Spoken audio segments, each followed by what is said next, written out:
Question about Santa Fe Institute.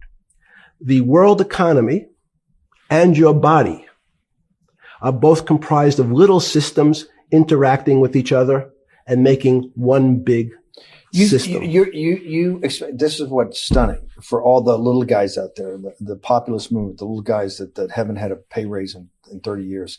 They think that these elites, have everything. The guys in the room making the decisions, the party of Davos guys. You're sitting there. You don't think many people today really understand the complexity and really all the moving pieces and how they interconnect to the world's financial system. No, not only don't they understand the complexity, and that goes back to Santa Fe Institute was an attempt of trying to see if there was a way to mathematize, formularize, or algorithmically understand what the term complexity means. That goes back to the original question.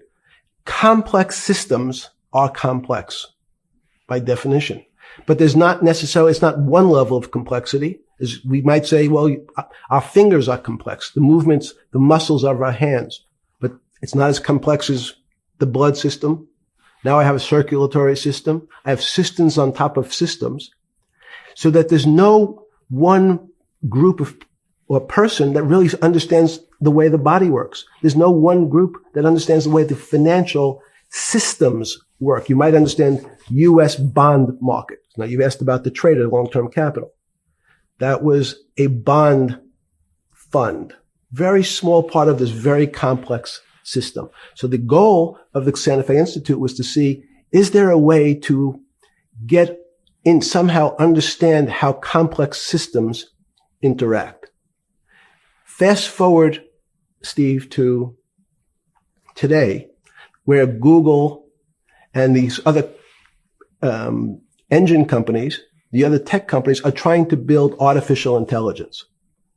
The strangest thing that they've found, one of the strangest things, is that the systems that they design, this artificial intelligence, which a lot of people have heard about, is they design a bunch of systems.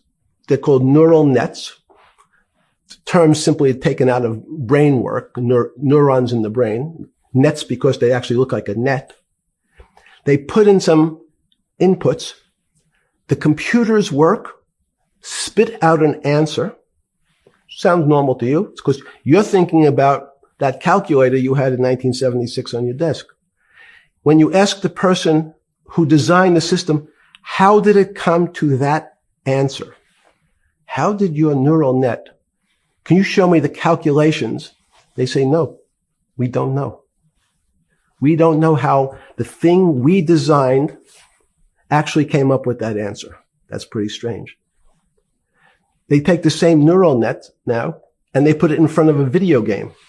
No learning, nothing. They said to the computer, they say, sit in front of your video game and learn how to play.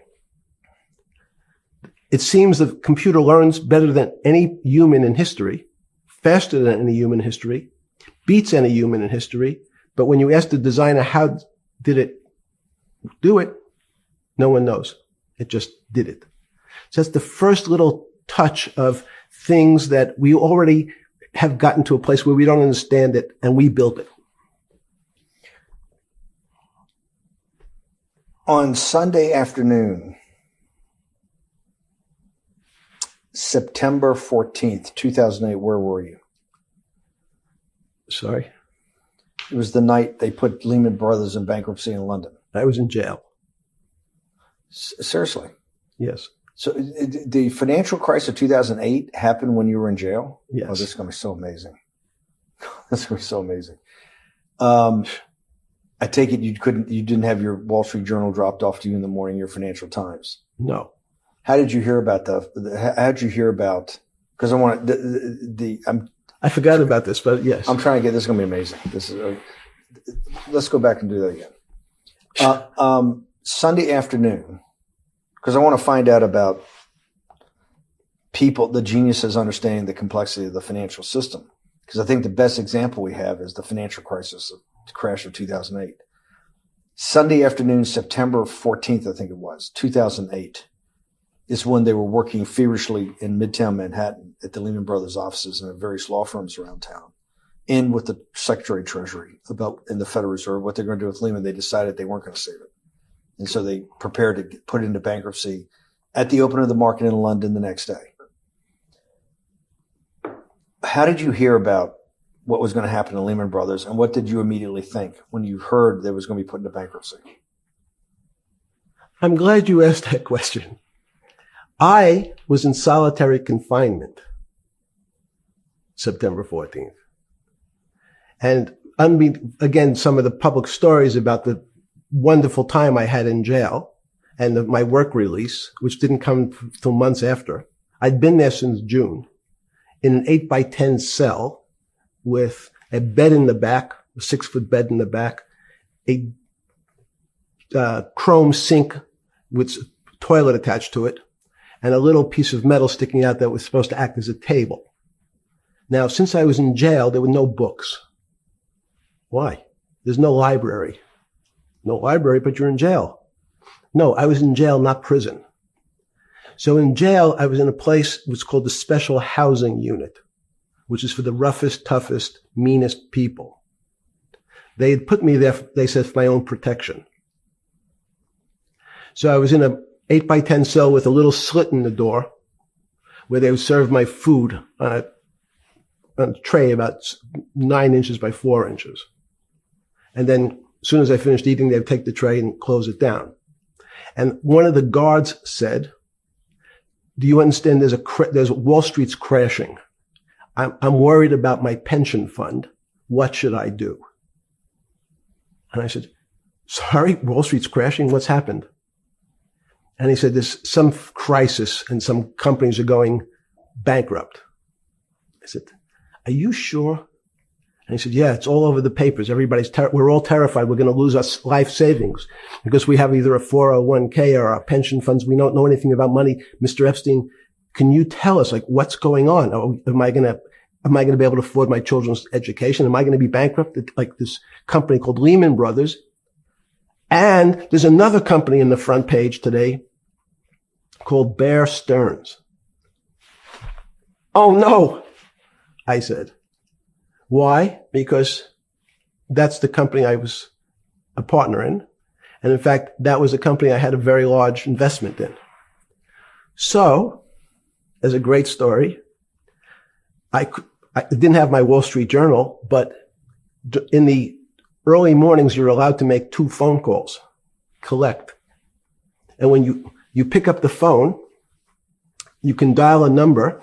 And when the person picks up, they say, you're getting a call from the Palm Beach County Jail. Will you accept reverse charges?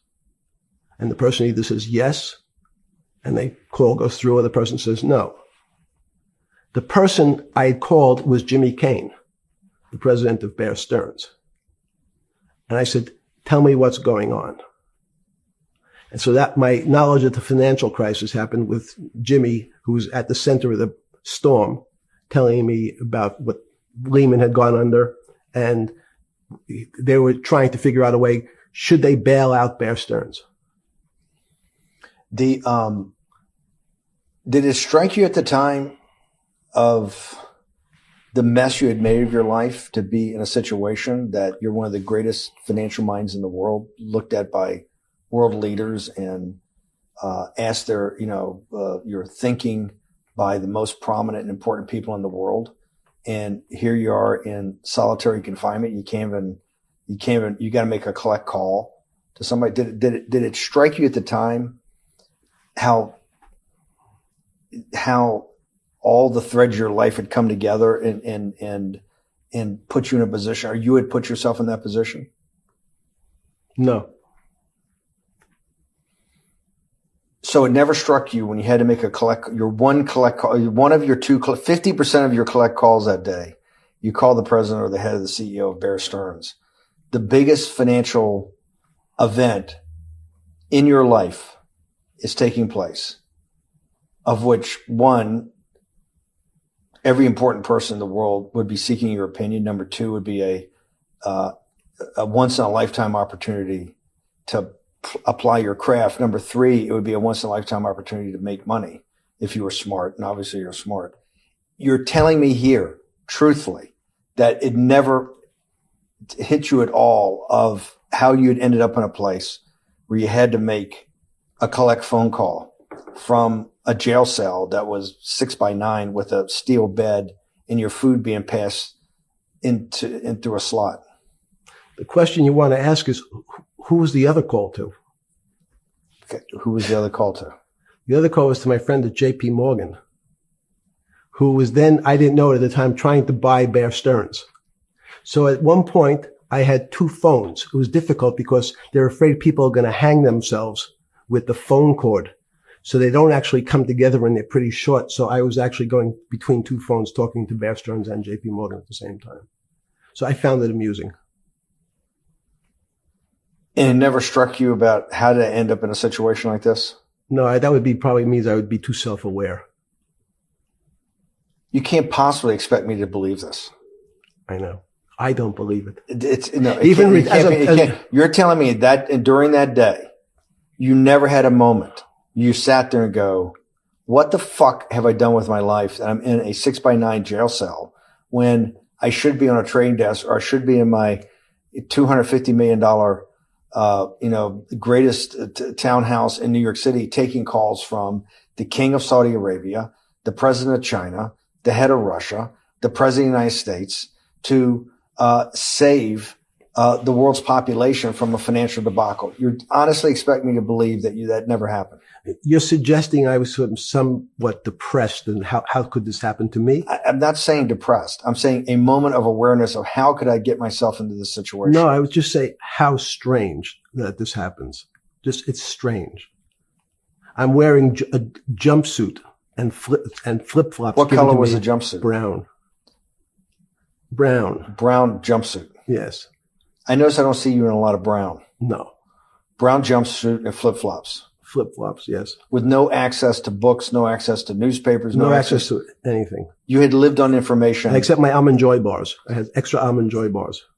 Did you eat Almond Joy bars and things like that because you're afraid of what the cooks did to your food? Yes. Is that because of that you were in for the crimes that you were in for? No, it was just in fact, I was. Is it because you're wealthy? Yes. How did you know that? Well, people would constantly come if I was passing by or have to go for my medical. People would either ask to borrow money or make some other types of comments about. In the beginning, what were the comments? At the beginning, what were the comments? It serves you fucking rich guys right that you're here next to me. There was nothing about your crimes. No. So all this rumor you hear all the time about people in prison that commit the type of crimes you commit, you're saying in your personal thing is not true. No. It was all because you were rich. Yes. And it was all because they wanted to borrow money. Or get advice. Yes. Wait, they get advice to go long. Yes. You're telling me is this time to buy? You're telling me in solitary confinement they were interested in going long. Yeah. They want to know what does that say about human nature? Well, what I think the people find, one of the reasons they wanted to keep me in solitary confinement was they're afraid that everybody would want to know which stocks to buy. But what happened was after this crisis, now it's on the front page of every newspaper. I don't want to lose this day. Sorry. When you first heard that, was it Bear Stearns had been kicked into bankruptcy, 6 months before? No, this is the same time. This is part of the same deal. I thought no. Bear Stearns, they saved Bear Stearns and didn't save Lehman Brothers. That's right. 6 months before they had bailed out Bear Stearns, but Bear Stearns was still a zombie. A shell of its former self. A former self, but they had quote unquote saved it. Why did they make the decision in your mind? Why did Hank Paulson and Bernanke what's this concept of moral hazard? Explain to the audience what moral hazard is, and why did they save Bear Stearns 6 months before, and why did the smartest guys in the room decide not to save Lehman Brothers? It's a good question. The real issue is I'd have to go back when you have these systems to the way your doctor responds to any type of emergency in your body. If they might decide to save your kidneys and let your gallbladder go, because the gallbladder is less important to your overall system. If at that time, even it's not that long ago, the boogeyman was when said, well, what really happened? Jeffrey, what really happened? What is this financial crisis? And, some of the progressives and the right wing blame it on the banks. It was the banks' fault. And it's the fault of this very esoteric, unknown concept of derivatives. It was really the derivatives that caused this financial crisis, because the derivatives got somehow out of control and in the Mickey Mouse. And that was the way you started your road to a billionaire went right through derivatives. Yes. But derivatives were not the cause. Derivatives were not the cause at all. It's like saying your hair was the cause of your heart attack because it was on top of your head. So what was the cause? There isn't, let me say, there's no one specific cause. These are system collapses. So many times when they have to make your death certificate, when you say, well, what did he die from? They'll say heart failure. But if you say, what was the cause of his heart failure? Well, he had low blood pressure. His sugar was high. He was diabetic. He had all these other problems. But they say, no. We need a word on your death certificate. Did he die from brain damage? Did he die from heart failure? That's the financial crisis. Many people said, well, what caused it? They wrote on its death certificate, derivatives. But derivatives are not a fundamental cause of anything. Was it Sunday or Monday? I take it was Monday morning when you made your two collect calls and you're talking to Bear Stearns on one hand and Morgan Stanley on the other. JP Morgan. That was Monday morning. Did you, Jeffrey, being one of the financial geniuses in the world, did you understand what Lehman Brothers going into bankruptcy, the domino effect that by Thursday, the financial system would be under such extremis that if it didn't have $1 trillion cash infusion in the United States, it might collapse? Did you know that at the time? Did you view that at the time? Yes. You did? Yeah. Why? Again, I don't want to bore you or the audience with the idea of it's a medical procedure, but you had system failures. So you'd recognize that if I said to you, did you realize when your father was on the ground and he was clutching his chest and he couldn't breathe, it was a bad situation. He could die. That's how I saw it. Did you immediately think about the commercial paper market? I mean, the mechanical triggers that actually you had to blow through these circuit boards. Did you know the circuits? Did you understand the circuits, or did you have a concept of the circuits that were going to get blown through? Yes, but only because of an analogy to a body. And in fact, from my telephones against the wall with my little metal wires, because the next day I talked to another person in Washington about the issues of what I thought was happening, and I made the same discussion about They were at the Treasury Department? Yes. So in a 6x9 cell the phones were outside the cell in Palm Beach County, California, West Palm Beach, Florida. West Palm Beach, Florida. This was your juice diet. West Palm Beach, Florida. West Palm Beach, Florida. West Palm Beach, Florida. You're making a call to Washington D.C. to talk to some deputy secretary of Treasury. Someone in Treasury. Right. Someone in Treasury. Right. And that does not, the night before you go to bed, it doesn't dawn on you at all. You never have a moment of self-reflection that, how did I end up on this metal cot when I should be at the center of things? No, I had a telephone. So I said, I can talk to, it makes no difference where I am. In fact, I'm still talking to the same person if I was at my home in Palm Beach. But I'm here in jail. Home in Palm Beach. I can dial my own phone. That's bullshit. No, but you can also make 1,000 phone calls. Here you got to make one. And he's got to take. Think how much better that was. I had to decide who was the right person to call. That was unusual for me because I would have called 20 people. And what was the advice you gave? I said, you have a sick patient, and it's very much like a sick patient in the emergency room. You can't think about it like your car. People in normal walks of life think about money and things as a machine. And unfortunately, so if your car breaks, cars are always easy to fix. My jets, my cars, if it breaks, I know it can be fixed because it simply follows the same pattern. If this part breaks, you replace the part and the thing works again. People and the financial system are not machines. They can't be fixed the same way. You can't simply take out put some more juice into the commercial paper market, and that's like replacing the carburetor on the car.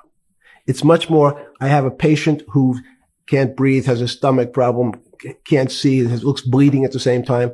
What do I do first? I have to think about it as a system. Where's the most logical place? What's the most dangerous place? If your heart stopped, we have to start your heart again. In the equivalent to the money market, why do I have to start your heart again? I need to get your blood flowing. If your blood stops, you're dead. If liquidity, which is the equivalent of blood in the financial system, dries up. Unless liquidity is basically cash, putting cash into the Forget system. about what it is. Okay. Liquidity is liquidity. It allows the system, it's the blood of the system. You need to pump blood hard into the body of the economy to keep it flowing. And if you're, especially when you're worried about someone dying, you're not going to be worried about the niceties of, well, you got the shirt dirty and there was some damage. Pumping that blood, keep that heart pumping. When you talked to the person in Treasury on Tuesday, the 16th, did you get a feeling as you were sitting in your 6x9 jail cell in West Palm Beach, Florida, that they were on top of things? No, you can't. It's impossible to be on top of things. There's no such thing. It's, again, the doctor watching the patient die. You hopefully have some confidence that he's seen it before. He recognizes that there are some steps he has to take first before he bandages the guy's finger or worries about what shoes he has on. So you hope that the people in charge, your doctors who are working on the emergency patient, have enough experience and, frankly, judgment to try to keep the patient alive. Did you think that they had those things, patience and judgment? They had pretty good judgment, and you needed a lot of luck, just like in the dead patient. You need to, hopefully you put that blood in and it's not too late. And you make some mistakes, but you have to know you're going to have to give it a shock. In the run up to the September crash of 2008, yeah, I guess you weren't occupied with finance. That whole summer, how long had you been in jail? Went to jail June 30th. So the entire summer. Yes. Before you went into jail, you were still very active in the financial markets. Yes. When I say active, you trade currencies every day, you trade stocks every day. When people, I don't do anything. Someone like you, or you give advice to people to trade stocks or trade currencies. I don't trade every day. I think that's like Woody Allen said, you can't beat the bank. So I try to pick my spots. George Soros picked his spot when the pound collapsed. This would have been a great money-making opportunity that passed me by when I was in jail, but that's not how I think. In the run-up to that, in the spring of 2008, that's when Bear Stearns got in problems, I think, in the spring of 2008, and they decided to bail it out. Did the Bear Stearns guys talk to you for advice at that time when the big crisis in Bear Stearns? No, but see, again, unbeknownst to most people, and it's easy to blame people for the financial crisis, like you'd blame someone for giving your father the drink before he had his heart attack. But what really happened, the real enemy of the finance system was Bill Clinton. And if you ask me what and who caused the financial crisis, I would tell you it was Bill Clinton. Because of what Bob Rubin and he did to deregulate the financial system? No. Because as of the last time we had our 60-minute interview, you talked to me about home ownership. And you asked me whether everyone should own a home. And I told you, no, it's too risky. So the financial collapse of 2008 is because of hardworking African Americans, Hispanics, and whites who wanted to have a ownership stake in the society that all rests on their shoulders. They're the culprits. No, not at all. Okay, then I didn't say they were the culprits. I was pretty clear it was Bill Clinton. Okay. Why was it Bill Clinton? Because Bill Clinton wanted to get votes from those people. And he sold them the idea that instead of renting in a house, and historically the values of houses have gone up, and he said, you guys in these local communities who haven't been able to afford a house before, I'm going to show you a way. I'm going to give you a way because I'm sure I'll get your vote that you can own a house because I want your vote. So what we're going to do is I'm going to let you buy a house, Mr. Bannon, when you really, you're right on the border, maybe, or not even on the border. Your credit is not good. Okay. Let's be honest. And it's not my fault. It's not Bill Clinton's fault, but if whatever happens at the moment, your credit score or whatever it is, your credit's not good. Now, normally